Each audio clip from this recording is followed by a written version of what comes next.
obrigado pelo convite. Queria agradecer e parabenizar o CRT pela semana do técnico que está fazendo. Eu acho que isso é excelente, é sempre muito bom formar os novos e futuros profissionais do mercado e mostrar um pouco o que está acontecendo, quais são as tendências de mercado e para onde, o que estudar, o que não estudar, onde se aplicar e por aí vai. Eu vou apresentar minha tela e, conforme a Fabiana falou, eu vou estar fazendo esses blocos. Por favor, mandem as perguntas para o chat, elas vão estar organizando e nós vamos conversar um pouco com vocês.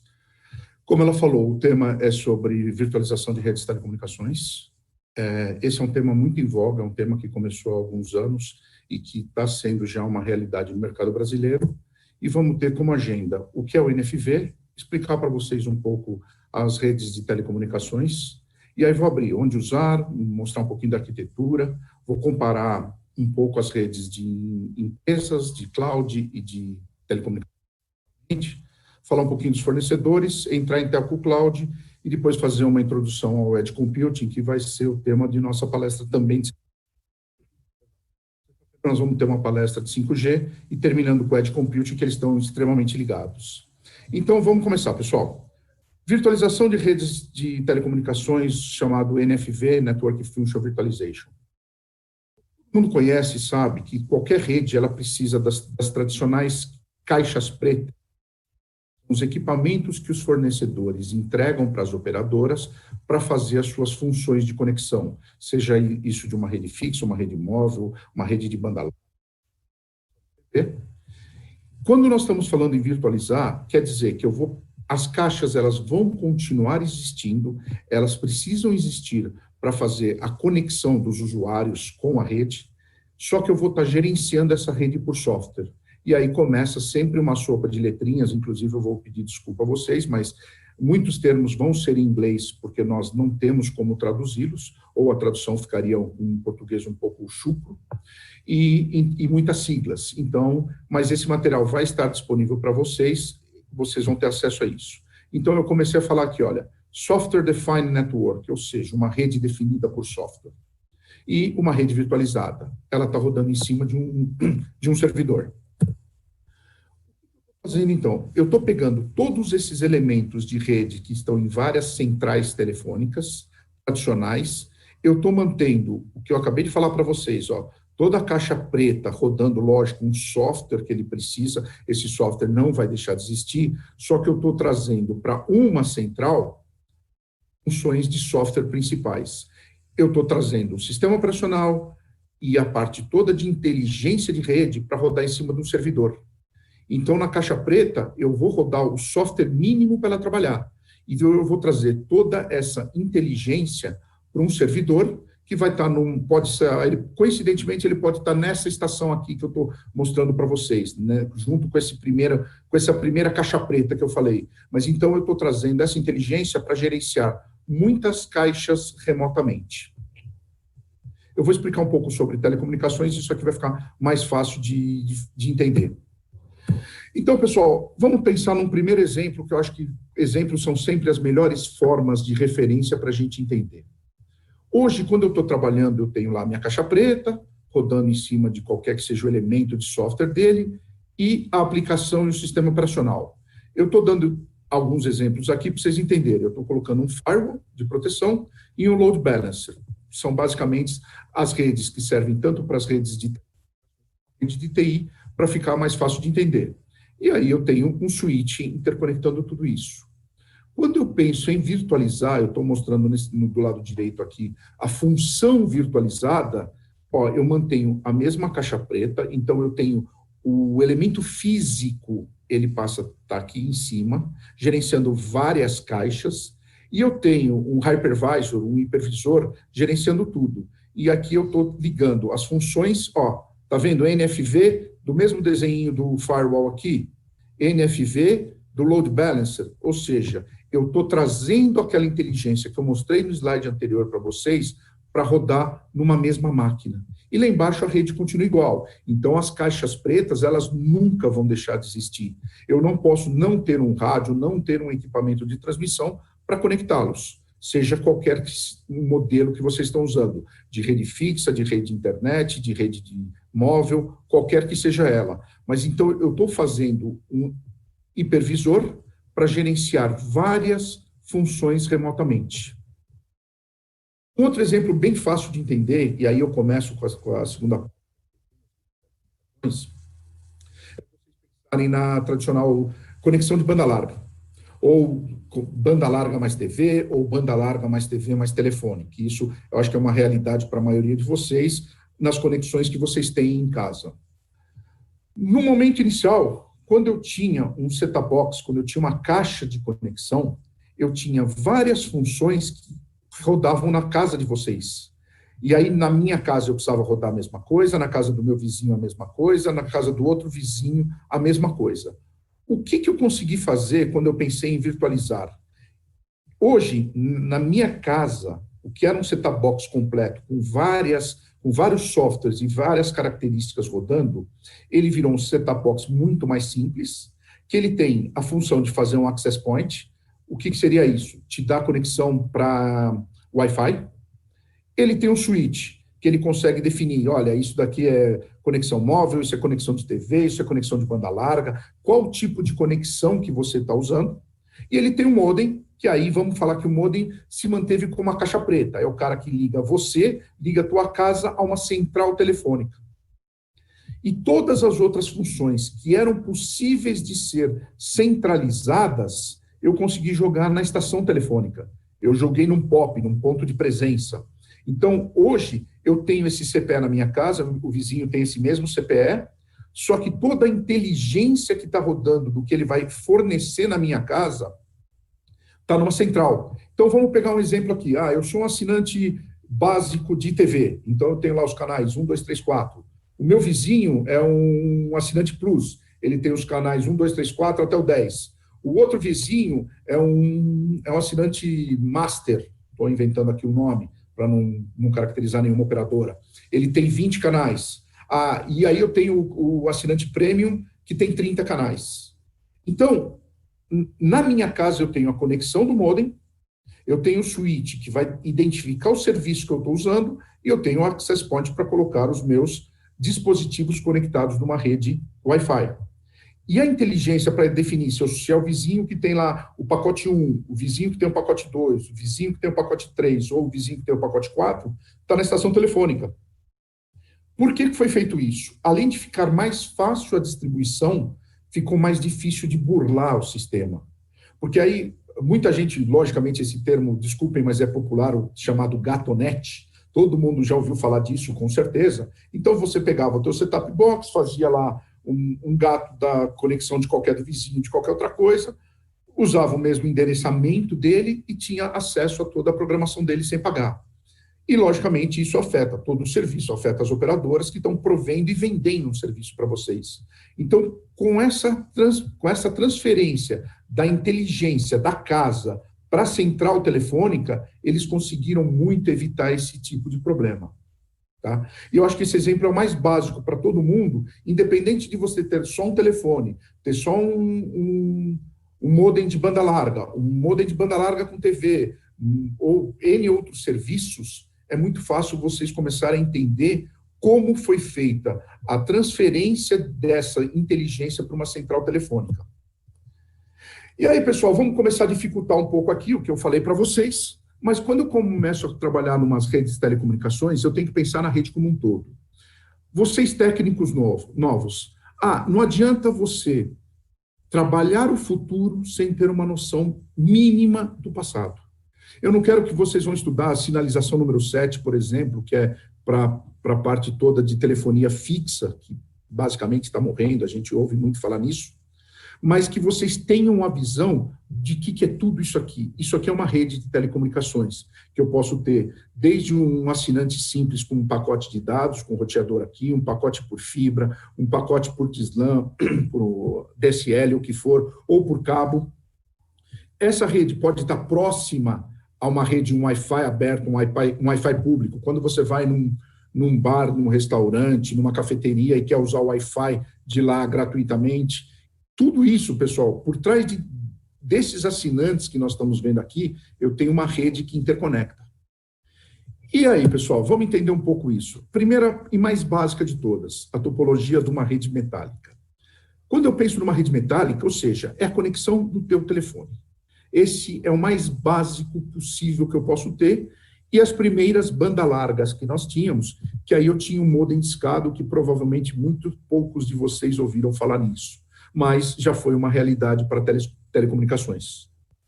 Nós já falamos de cabo, já falamos de fibra, ou até o chamado FWA, que é a parte de Fixed Wireless Access, ou seja, o acesso por um wireless fixo, com ponto fixo na tua casa.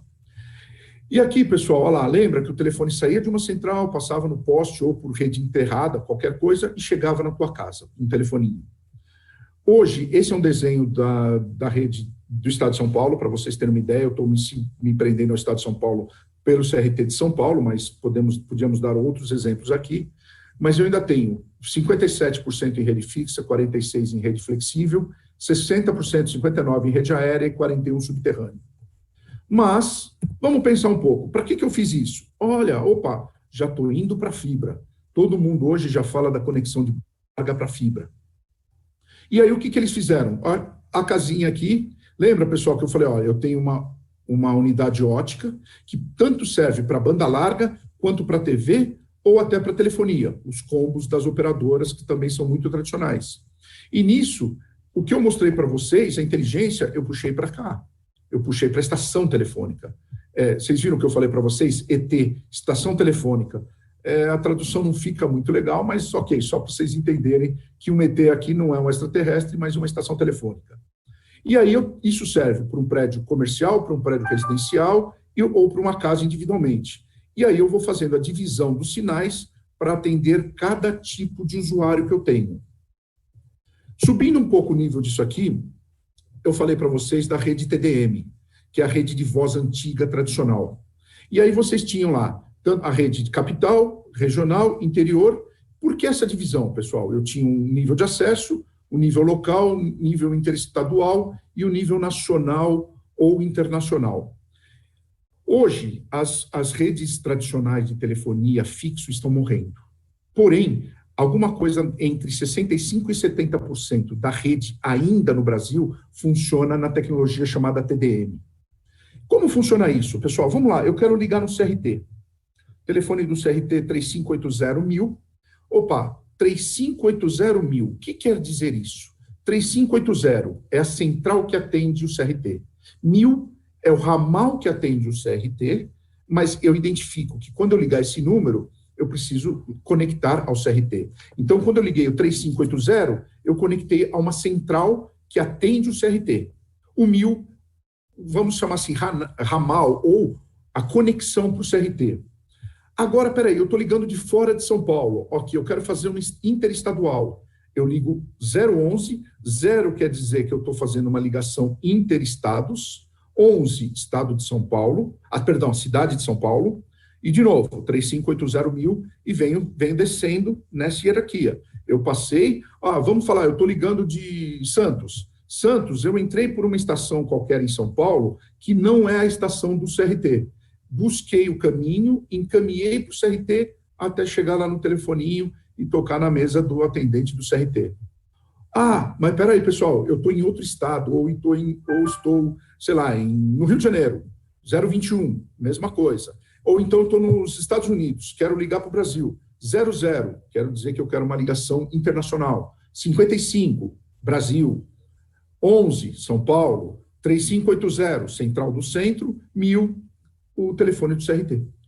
Essa é a lógica, e essa lógica, pessoal, é a lógica que vocês vão usar para tudo em telecomunicações. Isso vale para o teu telefone fixo, isso vale para o teu telefone móvel, isso vale para o teu IP. Como eu sei que você é você? Hoje, como você é reconhecido pelo governo? Ou pelo RG ou pelo CPF. Aqui é a mesma coisa. Ou você é reconhecido pelo número, pelo um tronco que te aloca num lugar, ou você é reconhecido por um IP que te diz qual é o teu endereço físico onde eu vou te buscar. Existe uma rede mais nova chamada NGN, de novo, rede de nova geração, chamada Next Generation Network, que faz a rede IP de voz. E aqui o sistema é o mesmo, pessoal. Só que em vez de eu ter as centrais, eu tenho chamados Media Gateways. Mesmo princípio da central. A diferença é que a última central instalada no estado de São Paulo foi no ano 2000. A partir daí, entrou essa tecnologia um pouco antes, desde 1900, vamos colocar aí praticamente 98, começou a fazer uma mudança para a rede NGN e virou uma rede voz sobre IP. E aí, de novo, eu peguei o exemplo da Telefônica no estado de São Paulo. Então, vocês estão vendo aqui, ó, 10315 é o prefixo da base de dados da Telefônica. Olha lá, pessoal, aqui eu já comecei a misturar o que eu falei lá no começo para vocês de virtualização. Ó. Eu estou rodando um software em cima de uma rede. Eu tenho pré-pago, eu também posso ter um pré-pago na rede. E aqui, quem já é técnico, já mexe, já vê que eu estou trabalhando com switches e ou roteadores, que eles não é mais aquela central de comutada, é uma central de um tráfego IP. E que, no fundo, eu estou ligando voz em cima de uma rede IP, daí o nome VoIP, voz sobre IP.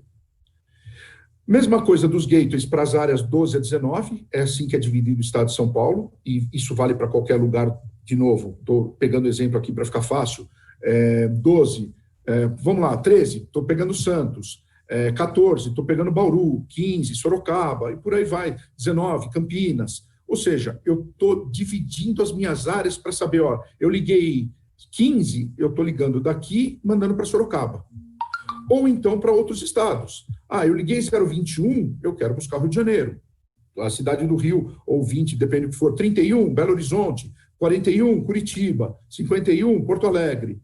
E você decorou isso, Jairo? Não, você acaba usando que isso vira lógica. É igual guardar um número. Qual que é o teu IP? Todo mundo aqui, qual que é o teu código de matrícula? Metade do pessoal usa isso como senha de banco. Por quê? Porque você nunca mais vai esquecer esse código. E aí, pessoal, como é que eu conecto tudo isso? Eu tenho uma rede de transporte. Então, eu tenho vários bairros com várias estações, uma ou mais por bairro, e vão conectando, vão aumentando esse tráfego de informação para um sistema DWDM, ou seja, para um sistema de várias capacidades, que eu aumento ainda para anéis interurbanos, interestaduais, internacionais, e passo no cabo de fibra. Então, por exemplo, eu tenho o meu provedor de internet nos Estados Unidos. Você é um computadorzinho que está pendurado aqui, que vai fazer qualquer caminho até chegar nele nos Estados Unidos, podendo ser rádio também.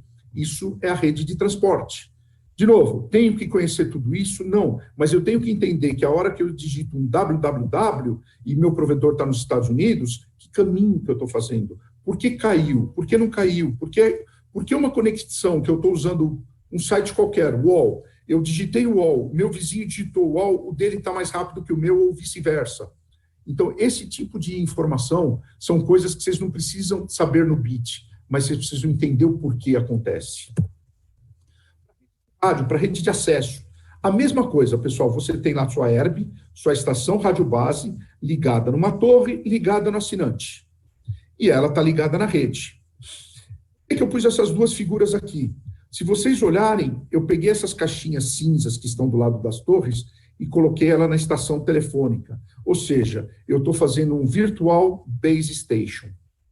Ou seja, de novo, voltando ao NFV, eu estou trazendo o software para as estações. Para quê? Para otimizar e melhorar a minha qualidade de serviço. O exemplo está aqui. E esse é um exemplo real da evolução da banda base, né, baseband, para cloud baseband. O que eu fiz? Eu peguei as funções e joguei para dentro das estações. Olha aqui, ó, eu peguei um rádio, transformei ele numa característica de um software, de um rádio definido por software.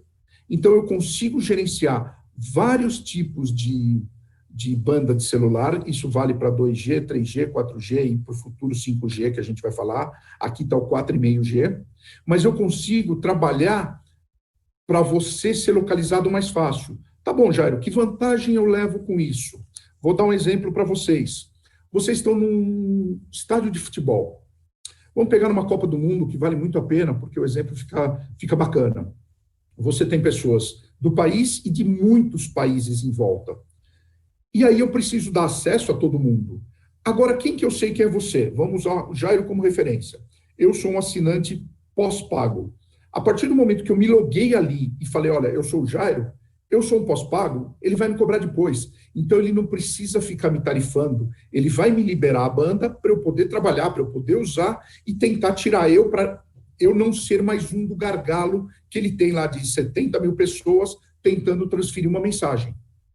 E depois, um outro exemplo muito legal, Réveillon nas praias, Réveillon no Rio de Janeiro, Réveillon em São Paulo. Milhares de pessoas entre 15 para meia-noite e meia-noite e 5 querem Feliz Ano Novo, vai mandar para familiar, parente, amigo, namorado, namorada, esposo, o que for. Ou seja, eu tenho lá aquele tubão de informação querendo ser enviado.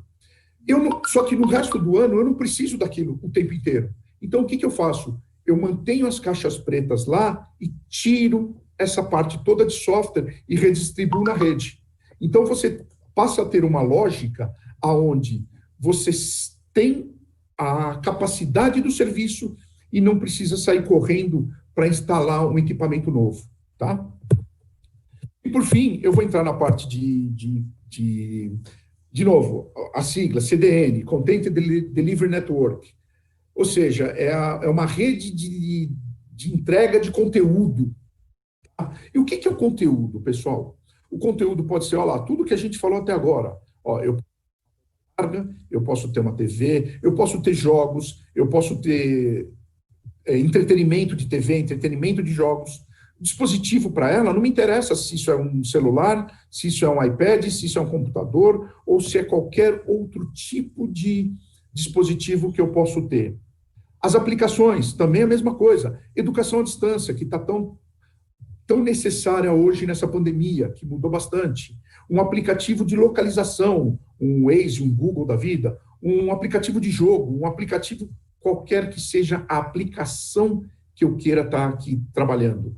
E também o sistema operacional. Tem gente que usa Apple, tem gente que usa Android, tem gente que usa Linux, tem gente que usa Microsoft, Firefox. Ou seja, eu não posso impedir que quem quer que seja que esteja usando, vamos pegar um cara que esteja usando um celular para estudar em cima de Android e para se comunicar com um computador.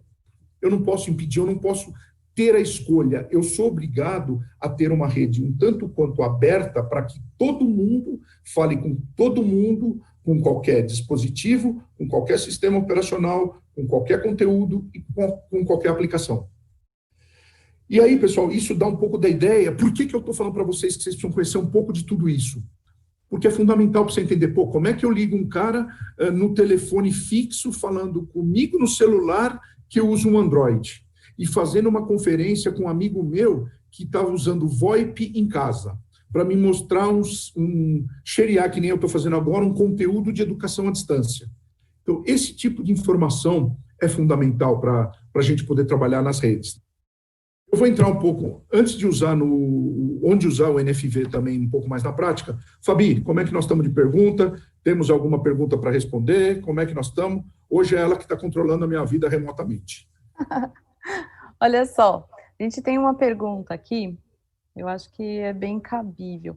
O que será exigido de conhecimento profissional para planejar e operar essas novas redes? Eu sei que você ainda não entrou lá no NFV e SDN, mas a gente já recebeu essa daqui. Você vai ser obrigado a conhecer o que o futuro vai trazer e como planejar, só que você tem que ter essa base que a gente usou aqui. Essa base foi um combinado que nós fizemos com o CRT para mostrar para vocês a necessidade de você ter conhecimento. Você não precisa, de novo, foi o que eu falei durante essa minha primeira parte, você não precisa ter o detalhe, mas você precisa entender o que você está ligando aonde e como. Isso é fundamental. Aí você fala, eu quero fazer uma ligação para os Estados Unidos, para a Europa, para o Japão, para a China, para qualquer país do mundo. De novo, pessoal, você tem que ter ideia de como está sendo feito isso. Aonde está passando? Por que está ligando? Por que às vezes dá um eco quando a gente fala? Esse tipo de coisa, só duas coisas, conhecimento e experiência. Não adianta a gente falar. E eu acho que isso é fundamental para vocês se prepararem. Conhecerem um pouco da história das telecomunicações e saber como melhorá-las a cada dia. Quando a gente pensa um pouco aí sobre telecomunicações, vocês estão estudando, no nosso tempo aí, eu não vou entregar a idade, mas ok, uma onda de tecnologia durava em média 25 anos. Hoje, essa mesma onda de tecnologia dura 5. Então, vamos supor que vocês vão sair, formaram técnicos, querem fazer uma faculdade de engenharia. Do momento zero que você começar a sua faculdade de engenharia até o momento final, que você acabar, se você não repetir nenhum ano, espero que não, você já tem uma nova onda tecnológica para estudar.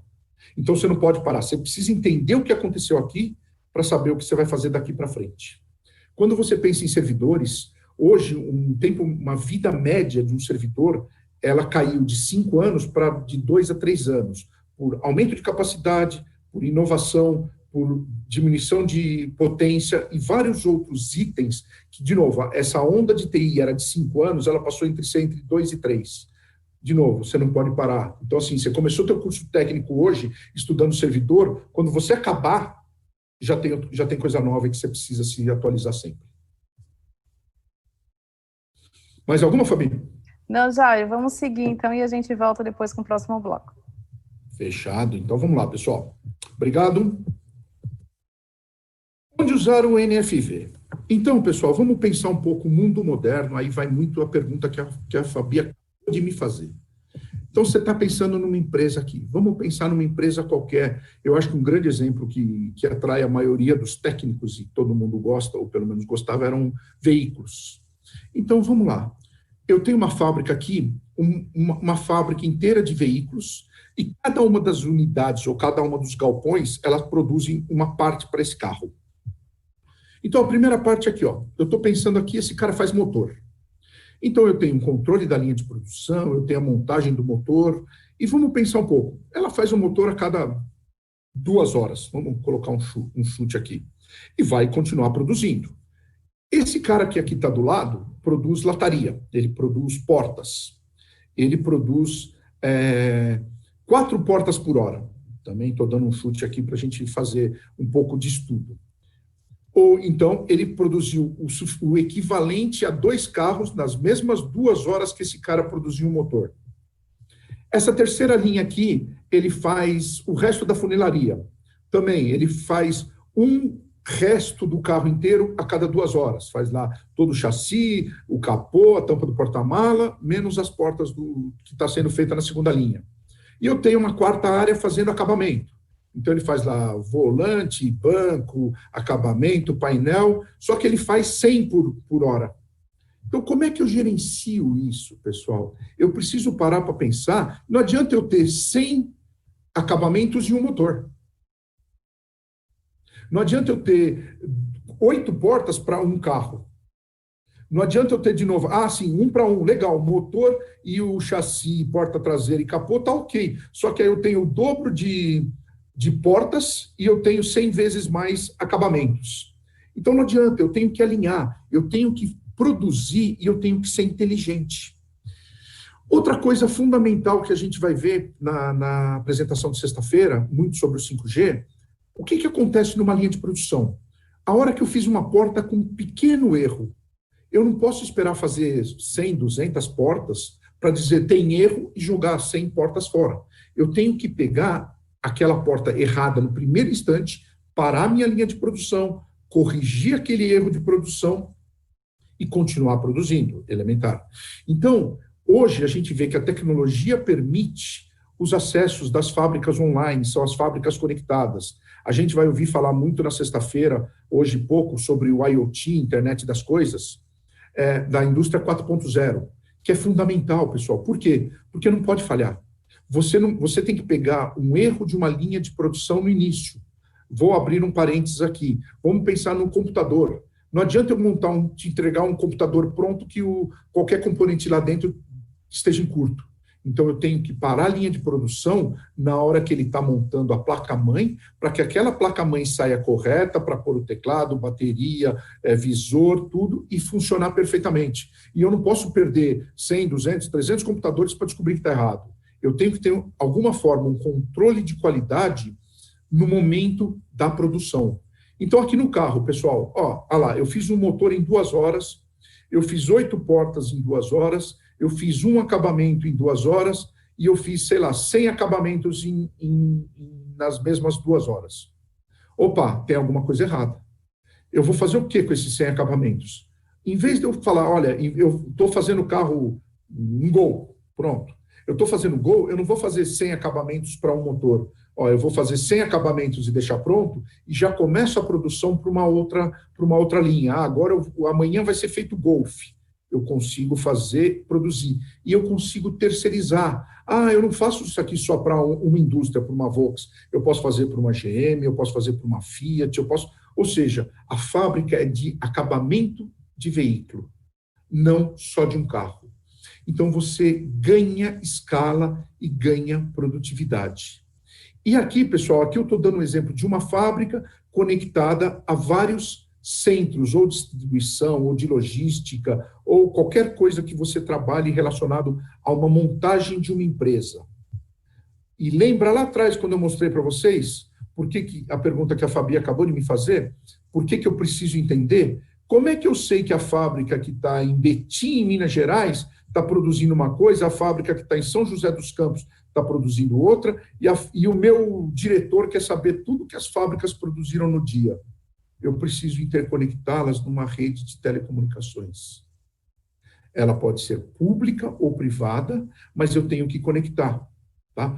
Pegando um outro exemplo, aqui o CRT. Aqui o vizinho do CRT um hospital, aqui o outro vizinho do CRT uma padaria, aqui o vizinho do CRT um tribunal. De novo, pessoal, eu preciso entender como é que eu conecto e como é que eu não misturo a informação disso tudo aqui. Vamos pensar que aqui eu tenho 4 bancos diferentes, bancos A, B, C e D. Todo mundo quer sigilo, ninguém quer saber o que passou na tua conta corrente. Então, a informação do banco A não pode ir para o banco B, não pode ir para o banco C e não pode ir para o banco D. Então, quando eu pensei na virtualização, eu não pensei só para a rede de telco, eu pensei para a parte de enterprise também. Aqui o que eu estou falando? Olha, um data center de uma empresa. Foi o exemplo que eu dei do banco. O banco, o banco A, ele gosta de fazer compensação toda noite a partir das 11 horas da noite. O banco B a partir da meia-noite. O banco C a partir da meia-noite também. O banco D a partir da 1 da manhã. Pessoal, não interessa.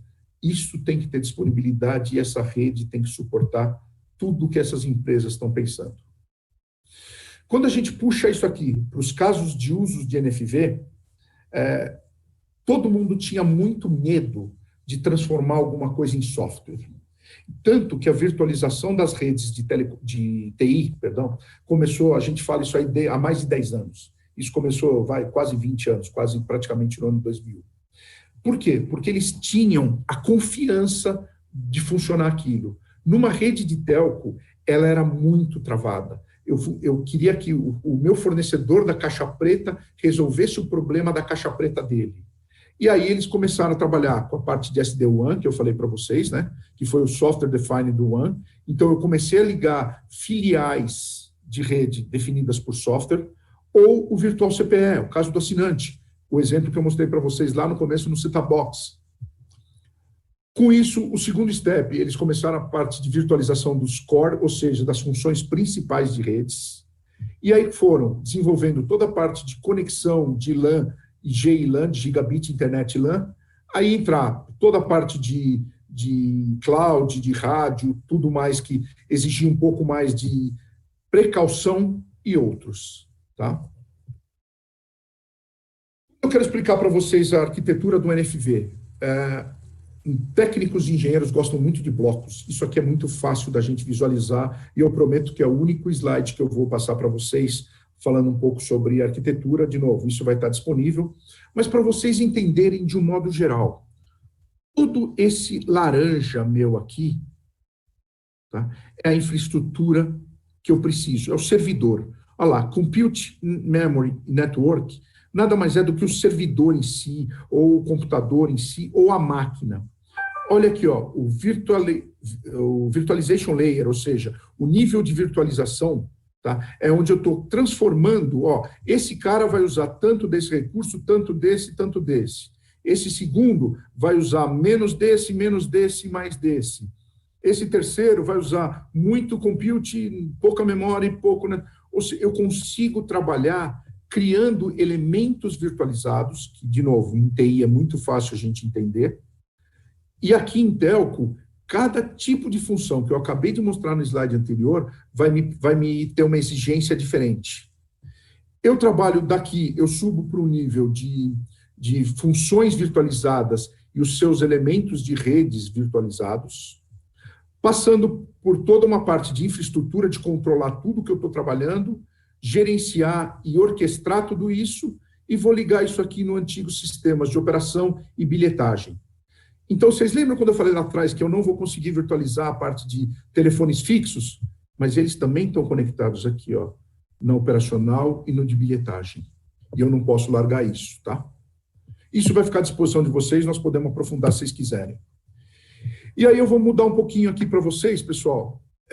Nem todo cliente é o mesmo. Eu até acabei já antecipando um pouco no slide anterior, mas esses exemplos são muito legais. Por quê? Porque eu consigo mostrar para vocês como é uma conexão de vários níveis numa empresa e num setor de telecom. Tá? E para ficar isso mais fácil, para vocês entenderem, numa empresa, basicamente eu trabalho com pacotes de 1 ou de 10 gigas, com workload de controle de dados baixo para moderado e sem nenhum tipo de regulamentação. Não existe uma Anatel. Você define como você vai gerenciar a tua empresa. Num cloud, para ficar fácil entender o que é um cloud aí no nosso dia a dia, uma AWS, um Google, uma Azure, qualquer outro provedor, uma Tivit, eu tenho basicamente redes de 10 a 25 GB, com uma parte de workloads moderada para alto e também quase nenhuma regulamentação. Por quê? Porque eles estão passando pelas redes de telco. Agora, quando eu entro em telco, aqui, pessoal, eu tenho interfaces de 25, 40 ou 100 gigabits, com workloads de alto para muito alto e com uma regulamentação muito alta. Por isso que a Anatel entra aqui, ó, na regulamentação aqui. Para baixo, na tua empresa, eles não vão regulamentar. Então, assim, isso começa a mudar muito para quem trabalha nessa. E essa figurinha é muito legal para vocês entenderem a diferença de workload. Olha lá o banco, pessoal. O banco, quando ele cria um backup às 11h30 da noite, ele manda um tubão de informação. Eu fiz aqui uma brincadeira, coloquei um peixe. Ele vai ser mandado do ponto A para o ponto B.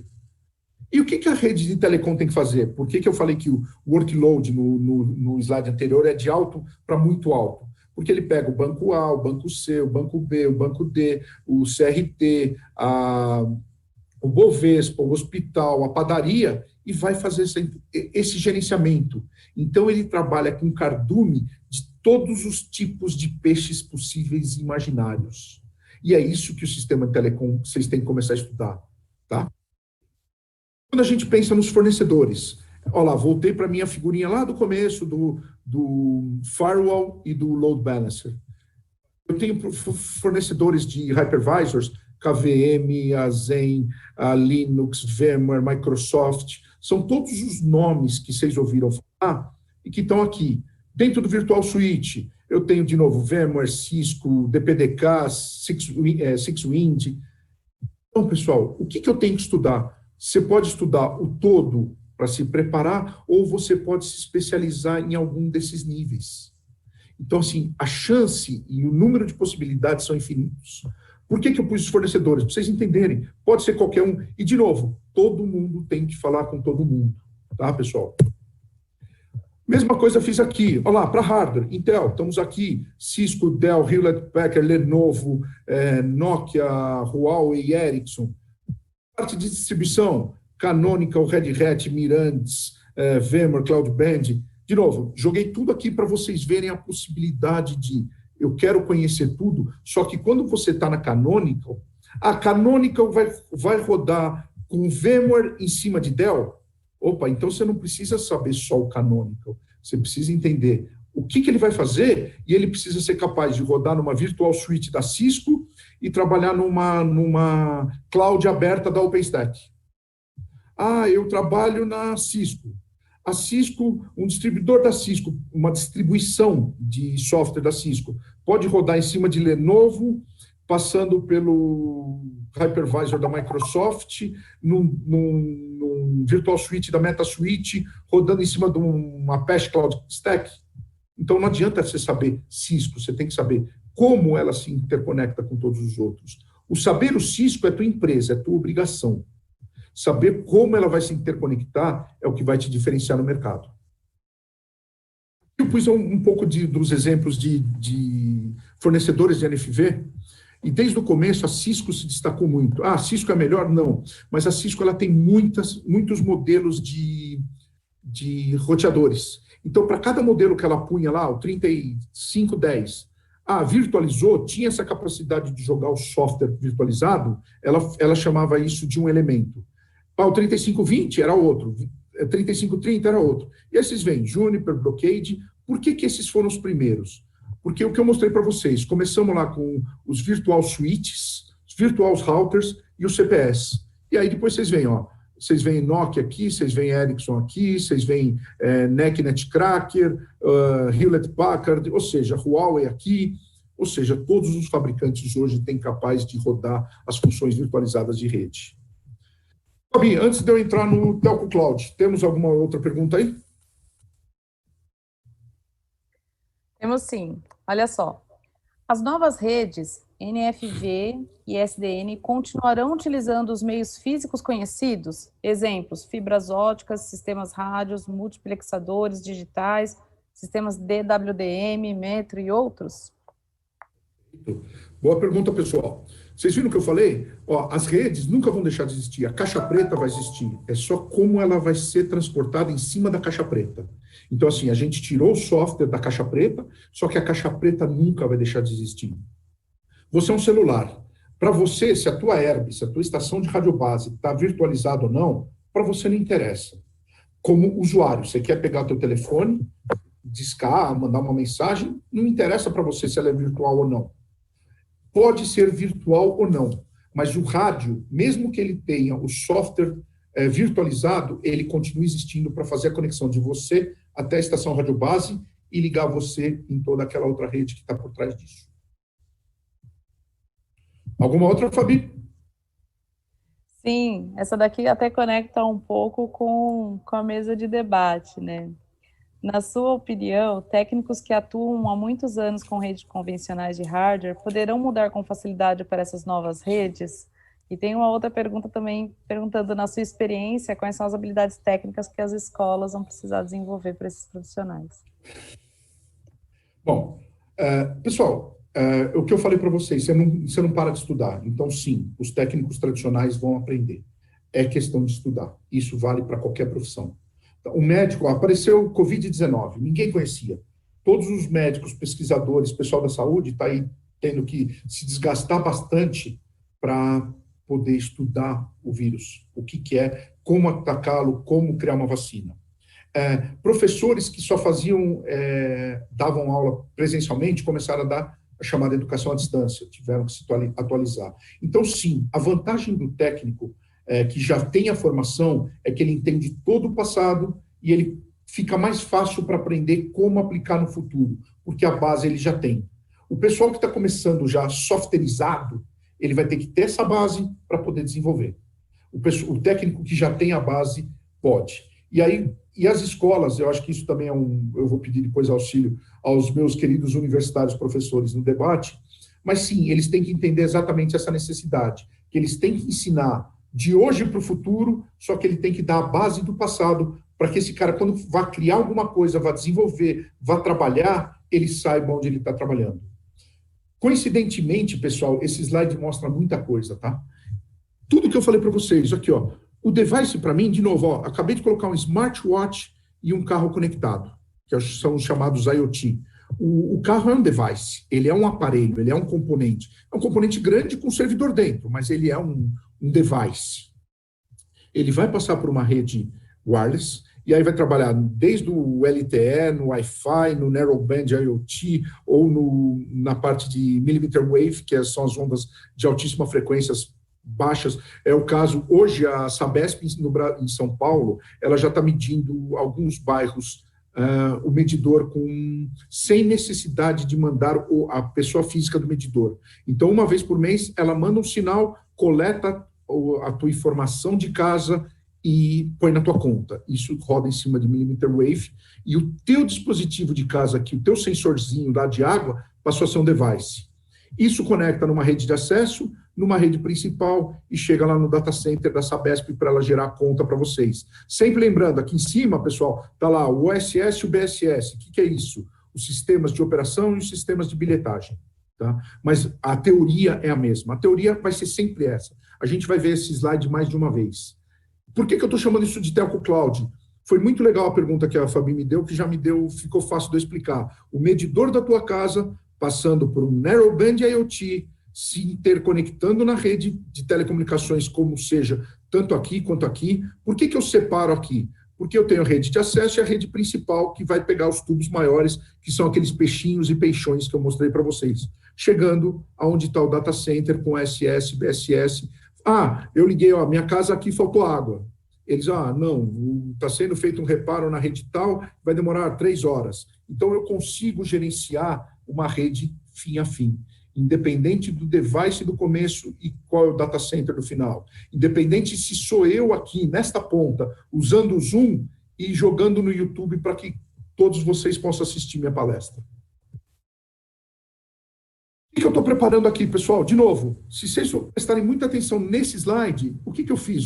Eu peguei a caixa preta, coloquei em cima dos atributos de infraestrutura, estou pensando em power, em eficiência energética, em performance, em segurança, em características térmicas, em utilização, em localização, mas eu estou sempre pensando no meu recurso de rede, storage e computação, ou seja, o servidor. E aí, o pessoal novo, eu posso trabalhar em infraestrutura as a service, plataforma as a service, serviço ou software as a service. Posso colocar lá nas redes tradicionais, o firewall, a VPN, o roteador. Ou então posso pensar na parte das características de telco. São exclusivamente de telco. Toda a parte de Big Data, a parte de MVNO, que são as operadoras virtuais de celular, por exemplo, a Porto Seguro é uma MVNO que presta serviço de celular sem ser uma operadora, e o famoso IoT aí que vai rodar para todo mundo. Então, pessoal, o que eu estou vendo? Olha, o mundo telco e o mundo TI, eles estão se convergindo de uma maneira impressionante. O mundo TI, ele já vem virtualizado há um bom tempo, só que o mundo telco tem muito mais assinantes. Você pensa em milhões de assinantes, todo mundo basicamente hoje o Brasil tem 220 milhões de habitantes, 215, tem 240 milhões de celulares ativos. Ou seja, você tem mais do que um celular por habitante. Então, assim, são assinantes. Antigamente, em TI, não era todo mundo que tinha acesso a computador, não era todo mundo que tinha acesso à internet e por aí vai. Hoje, isso daqui chegou numa convergência que não tem mais fim. Então, o Telco Cloud é uma coisa que vai chamar muita atenção para todo mundo, tá? Então, aqui eu abro um leque de opções. E aí volto para a pergunta da Fabi. Eu quero aprender a parte de software, eu quero aprender a parte de conexões dos serviços tradicionais de cloud, eu quero aprender os serviços de telco. Eu vou trazer coisa nova. A capacidade de inovação do ser humano é absurda. Porém, sempre lembrando que eu tenho uma infraestrutura por trás para interconectar.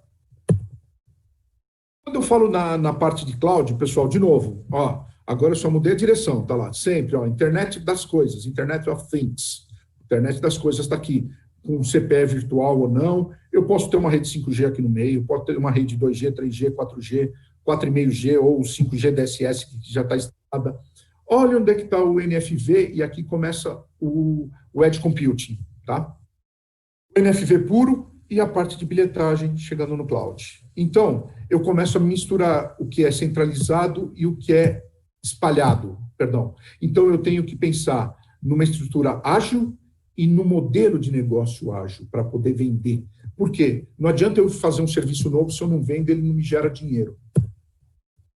E aí eu entro na parte final da palestra, que é o Edge Computing. Então, vocês viram aqui, perdão. Quando eu falei aqui, eu tenho a ponta. Então, dá para eu trabalhar na ponta? Olha o Mac aqui. Mac, antigamente se dizia Mobile Edge Computing, que servia só para redes móveis, virou Multi-Access Edge Computing, e depois virou Edge Computing. O que quer dizer isso? Computação na borda. Vocês lembram o exemplo que eu dei para vocês da praia de Copacabana ou do estádio de futebol? Eu coloco essa infraestrutura perto dos assinantes e depois eu distribuo para a rede inteira. Então, eu não preciso vir aqui, quem é o Jairo aqui? O Jairo é pré-pago, ok, libere ele. Eu consigo trazer com essa informação perto, eu ganho velocidade e agilidade para trabalhar. Então, pessoal, isso é o Edge Computing. O Edge Computing, eu estou aumentando a capacidade de serviço, diminuindo o Total Cost of Ownership, ou seja, o custo geral. Eu estou estudando as localidades que eles vão estar e eu estou trabalhando numa latência menor, ou seja, latência tempo de resposta. E aí, onde está o Edge, pessoal? A empresa, o Edge é isso aqui, esse quadrado verde que eu acabei de colocar. Para ela, interessa desde onde está a conexão dela com os servidores até o que está rodando dentro da fábrica. Quando você pensa num Cloud Service Provider, para ele o que ele está rodando aqui, mais a conexão para trazer até mim. Quando eu penso na telco, a telco ela não está preocupada com o que tem dentro da empresa, mas sim como eu pego essa informação e jogo ela no mundo total de cloud, de conexão, de core, de data center, ou seja, de qualquer coisa que eu precisar fazer. E aí eu posso ter uma rede móvel, uma rede fixa, uma rede industrial ligada em pequenas redes chamada FOG. Então não é uma cloud, não é uma nuvem, é uma nuvenzinha ligada na minha infraestrutura para efetivamente chegar no meu data center. O que muda, pessoal? Por que eu tenho essa distribuição dos data centers? O tempo de resposta, ou seja, a latência. Hoje, uma rede tradicional de telco, nós falamos alguma coisa da casa de 100 milissegundos. E aí eu começo a pensar na distribuição delas nos locais, tá? Então eu tenho o cliente na ponta, eu tenho a primeira conexão dele com a rede. Isso no 5G, ele tem de ser a menor de 5 milissegundos, tendendo a 1 milissegundo, depende do tipo de aplicação. Quando eu tenho CO são Central Offices, ou seja, as centrais operacionais. Locais, ela fala em 10 segundos, até chegar na regional 40 e fim a fim 100 milissegundos. Isso é a função do Edge e isso é fundamental para a implementação do 5G e vice-versa. Isso na sexta-feira a gente vai aprofundar bastante esse tipo de conversa. E por que eu quero fazer tudo isso, pessoal? Para poder fornecer novos serviços. Ou seja, me interessa se é um avião, se é uma cidade inteligente, se é um varejista, se é um carro autônomo, se é um jogo, um Edge Cloud. Imagina quem joga Counter-Strike. Qual é o tempo de resposta que você quer ter? Se a tua rede tiver uma micro falha, você perde o jogo. Tá? Você está assistindo um jogo, um esporte em tempo real. Tá? E por que eu vou colocar esses exemplos para vocês? Porque tudo isso é real, a gente está vivendo. Hoje já se fala em saúde à distância. É um dos temas também que nós vamos aprofundar um pouco mais segunda-feira, em função do tempo. Nós estamos falando de empresas conectadas. Hoje, 90% dos empregados de empresas do Brasil estão trabalhando de casa. Então, eu tenho que dar esse acesso para eles. Aumentou, a Netflix fez um relatório que aumentou, em média, 40% o uso da Netflix em si, das séries e dos filmes, desde a pandemia. Existe treinamento militar, treinamento esportivo. A parte toda de educação à distância. Quantos filhos estão em casa com os pais trabalhando e os filhos com educação remota? E aí, esse é um exemplo muito legal, pessoal. Esse foi um exemplo, eu pus os links aqui, isso aqui é tudo acessível para vocês. Isso foi feito um primeiro trial em 2018, chamado March Madness, que é a loucura de March, que é a pré-temporada do basquete americano, que você comprava um pacote por $20 e você, no primeiro ano, tinha 3 câmeras para você escolher dentro de casa. O ano passado e esse ano já foram 5. Mas você tinha uma que você ficava atrás do banco de reserva, que é essa aqui no canto inferior direito. Você tinha uma no canto da quadra para pegar a quadra inteira e uma você estava sentado no alto da tabela, que é essa visão aqui de cima. Essa câmera que está aqui, ó, no alto da tabela. Então imagina você ver um teu jogador principal vindo enterrar a bola, abre aspas, colocando quase no meio das tuas pernas, quando ele está enterrando uma bola, ele pulando. Então, esse é um exemplo de Edge que eu quero escolher uma câmera, se eu não tiver um tempo de resposta muito rápido, a televisão tradicional, que sempre atrasa segundos, ela seria mais rápida do que isso. Então, que vantagem eu pagar $20 para ter uma tecnologia se eu não tenho um tempo de resposta muito rápido? Então, isso está muito associado ao Edge Computing, tá? Esse outro exemplo é muito legal de fisioterapia à distância. Então, você não pode atender um paciente. Você põe um óculos virtual nele, trabalha com sensores nos braços, isso vale porque eu mostrei lá para o treinamento militar, para esportes, e vai dando choque para ele fazer movimentos. Serve para gerenciamento de dor, para treinamento médico, para reabilitação, para saúde mental dos pacientes e até cirurgia remotas. Tá? E isso daqui, existe uma estimativa que foi feita pela Goldman Sachs, que em 2025, todas estas funções da área de saúde vão estar disponíveis no Brasil. Esperemos e torcemos para isso. E aqui eu acabo perguntando para a Fabi se temos mais alguma pergunta aí para os próximos 2 ou 3 minutos.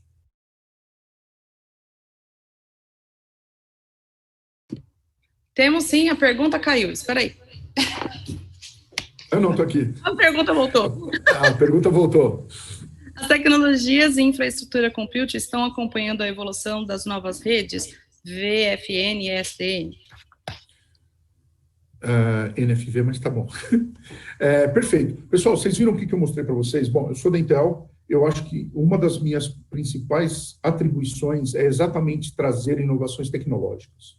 Eu atendo as operadoras, eu sou responsável pela Vivo, pela Claro e pela TIM no Brasil e pelo ecossistema que suporta essas operadoras. Então, eu trabalho com Dell, Lenovo, HP, Huawei, Nokia, Cisco, Juniper, ou seja, N fabricantes, que a gente sempre tenta trazer o melhor da tecnologia para suportar isso.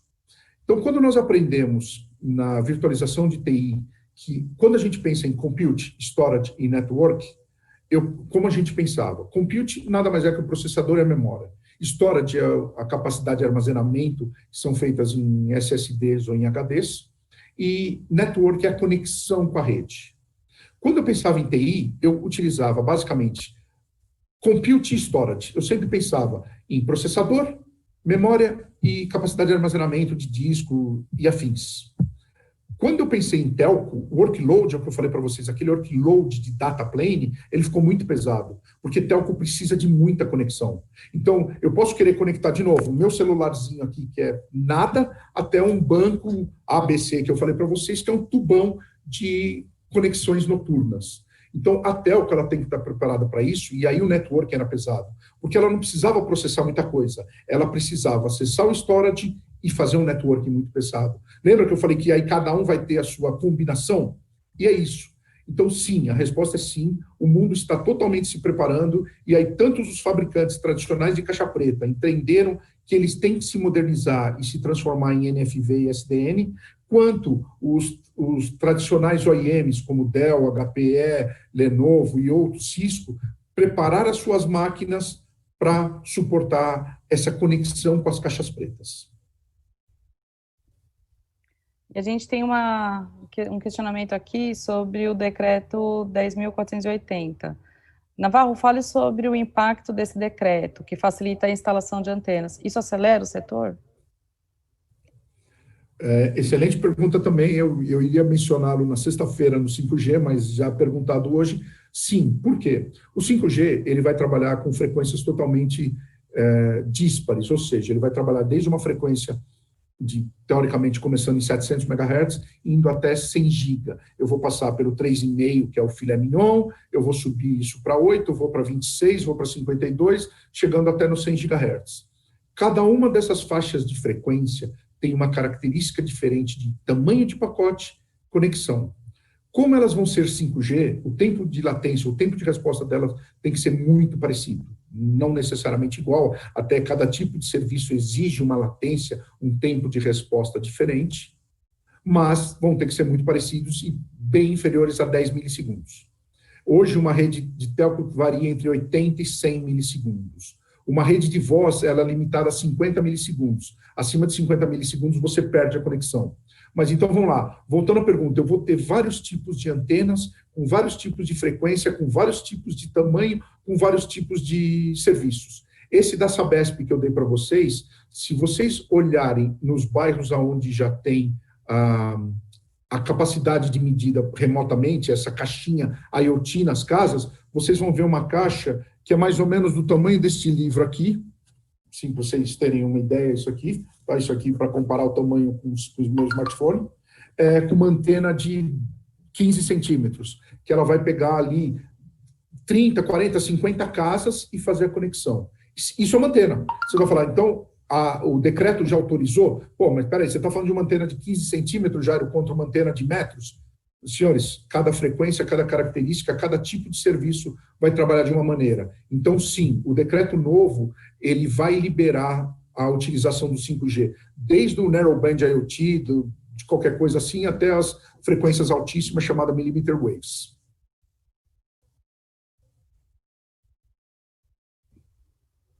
Bom, Jairo, quero agradecer. Já vou ter que mudar a palestra de sexta-feira para tirar essa pergunta. Muito obrigada, Jairo. Quero te agradecer pela palestra. A gente teve também uma pergunta no YouTube que aí é para a gente aqui. Como funciona a fiscalização das redes de TV, internet, telefone para inibir o GatoNet? Fica a cargo da empresa que fornece o provedor de serviço ou fica a cargo do CRT São Paulo? A resposta do conselho é que o conselho fiscaliza a atividade profissional do técnico. Esse papel de fiscalizar as redes, coibir esse tipo de irregularidade, é de responsabilidade da própria empresa, ok? Então, mais uma vez, Jairo, obrigada por essa palestra. Só posso somar, então, um ponto na tua resposta? A Anatel, ela tem a obrigação dessa fiscalização, tá? Então, não só a operadora, ela é medida e a Anatel, ela além de regulamentar, ela faz medições junto com as operadoras para tentar inibir o chamado GatoNet ou qualquer tipo de conexão ilegal. Só para complementar, Fabi.